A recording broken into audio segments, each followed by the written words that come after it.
Hey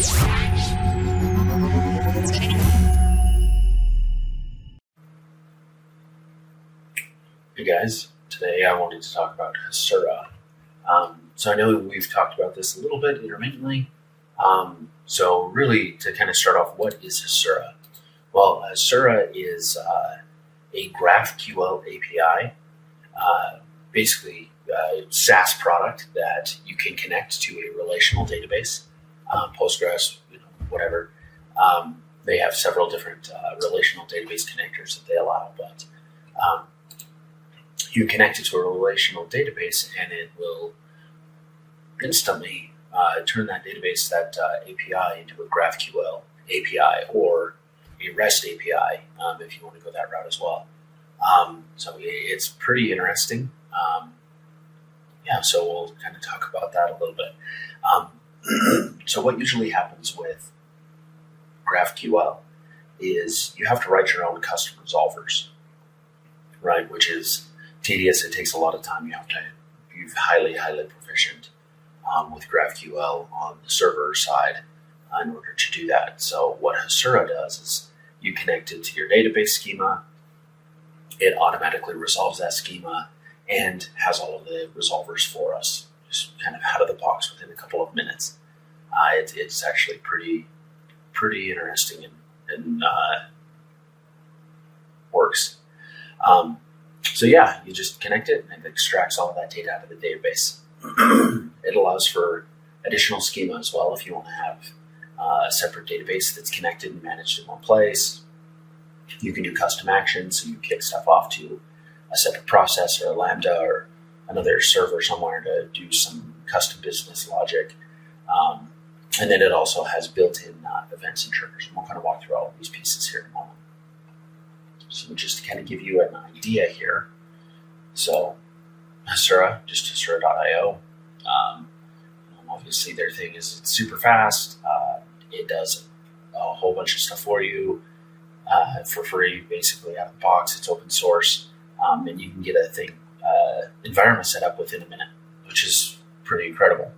So there's a few different ways to do this. We can set it up through their cloud, Hasura Cloud. So if I were to log in here, right, you can see I've set this up a few different times for different projects. We no longer use this one in the cloud service. We did a local hosted one. And then we have other projects and such. So they have a whole bunch of nice tools through here where you can get into the console, you can start new projects. It's free. They do have paid versions. It is a SaaS product, but out the gate, it's free. So there is that option.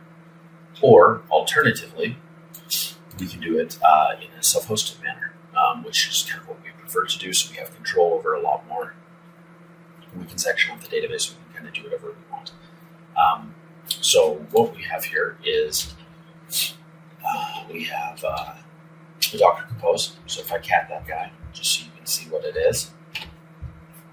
Right, we have a Postgres database that we're going to create with our super secret password and database name with our user. We're going to map this to DB data, and that maps internally on the container to the Postgres location. Right? We're just calling our container demo database container. And then we have the GraphQL engine that's being built here. All right, and with this guy, just again, the name of the container that we want. I'm opening the ports so I can get to the server, I can get to the console. It's dependent on Postgres, so it has to wait for this to initialize before it gets in. And then all of the specific environment variables for Hasura explicitly. So we have our path where it's going to live, we have our password, we have all of that stuff going right here. So just to kind of show you how fast this is to get up, if I do a Docker Compose up and detached, you're going to see it pull down all of the required images and just kind of read through this Docker Compose and kind of get everything initialized. I know this isn't a video on Docker, but just to kind of show you how it's working. And once it's up and going, I'll show you how quick it is. Just one moment.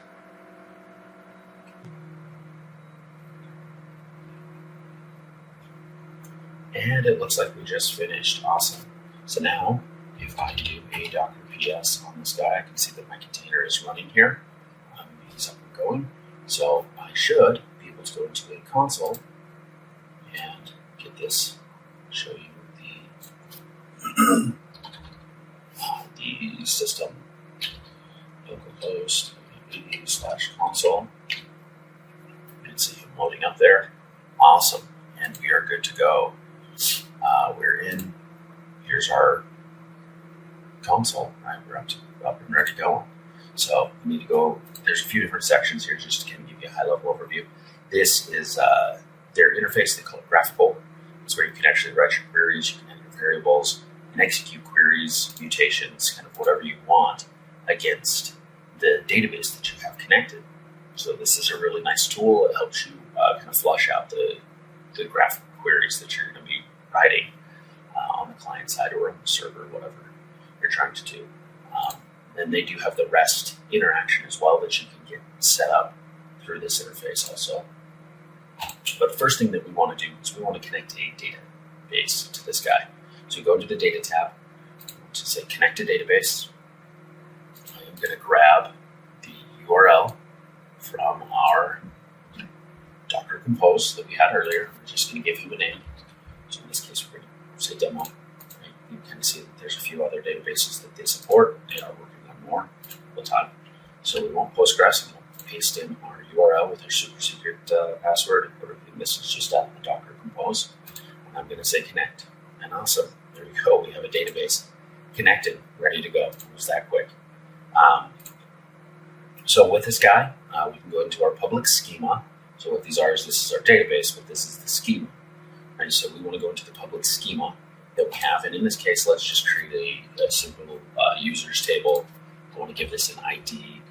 We're going to say an integer that's auto increment. I want it unique. We're going to say name. This is going to be a text.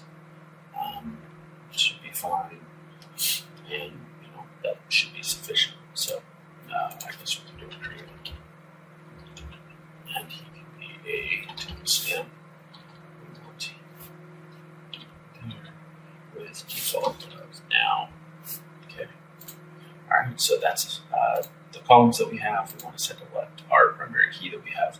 We have no foreign keys. We don't have any unique constraints. We don't have any validation constraints on this thing. Right. So there we go. It's again that easy.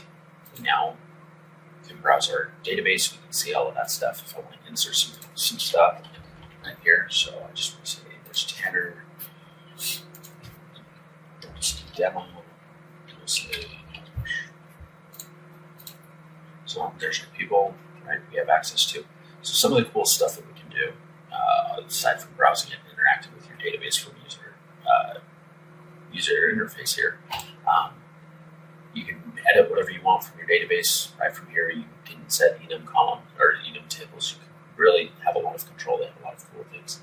And the interesting point is that all of your queries actually are that Hasura manages when it does your GraphQL statements outside. It stores them as a stored procedure, so they operate extremely efficiently and quickly to do a lot of the interactions and relationships. And then as you get into more tables, more relationships, you can configure those here. These are just based off your foreign keys that you have. Okay. And then what I can do is I can add custom roles. So we have an admin user, and let's say we have a guest, right? And with my guest, I only want my guest to be able to read data. And let's say, well, I just want them to really read the name. So let's go ahead and save that, right? So now what we can see is we have our different roles. An admin can do everything on anything. A guest can't do anything on inserts, updates, or deletes. They can only do a little bit, right? You can see the funnel, meaning it's filtered. They can only do a little bit on the select. Again, you can go and see what that is. But now, if I go back to my API, I can see if I have an Hasura role here, admin. Let's get rid of that. But if I'm an admin, right now we have this user, or I have my user table, and I can get whatever I want. So if I say from user, I want to get all of the columns, and I to get it where name includes an A, for example. All right, I execute my query. Doesn't look like I have anything here. Should I think? So pull that query without the condition. Should do the A, but anyway. And right, we get our data back on this guy. So that's how it kind of works for that stuff. If you want to change to a mutation, look your updates, right? That's your mutation query. And you can go in and you can use the editor or write your query in the graphical interface and enter whatever you want. But if I were to change this role to a guest, I should only get a subset of interactions here. Right, so I can still get my user, but you notice I can only get the name. That's it.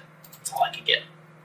There's not any other available interactions. So if I were to say, oh, well, I know ID's on there, I'm going to get it. Right, I'm going to have an error here. So it's not going to allow me to do it. I'm going to try to run that query, say, hey, you don't have permission to get the ID off of this table. Well, that seems kind of stupid, so let's go ahead and modify our permissions on this guy. Permissions. So I want to have the ID because that's stupid. Be able to get that API. I have the ID, and now I can get the ID. So again, super quick, super awesome. It lets you spin up a whole bunch of stuff really fast. You can see that was a matter of just a few minutes. We have a database set up. We have a server set up in console. This is a full API baked. So if I were to hit this from Postman or something, here's my access.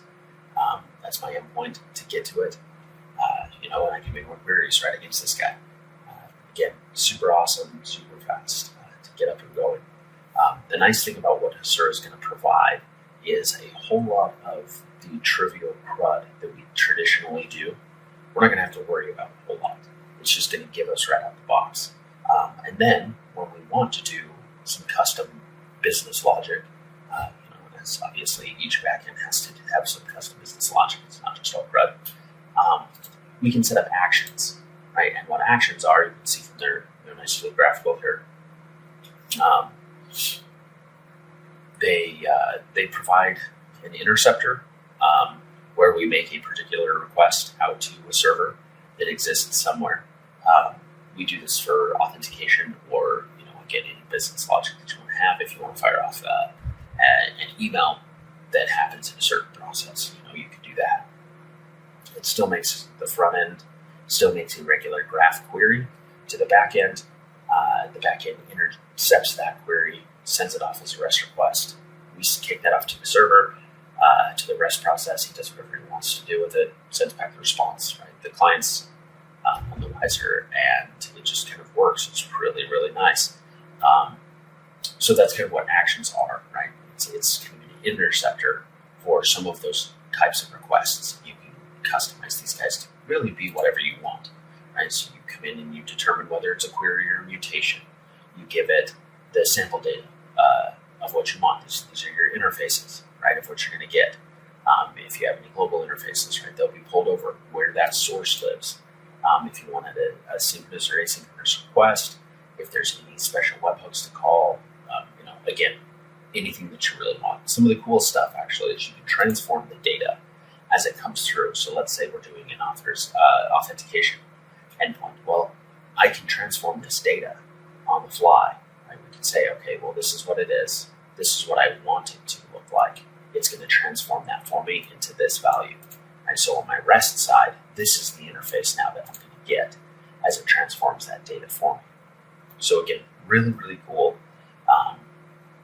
Lots of tools that they have here for all of these different things. As I mentioned before, you can have the remote schemas to control everything in one place. If you want to use a cloud service for something, you have a separate graph API somewhere that you build, or connected to whatever it is you want to do in some sort of distributed system. And then they have event triggers. So what these are is as calls come in, they manipulate the database. The database sets a trigger.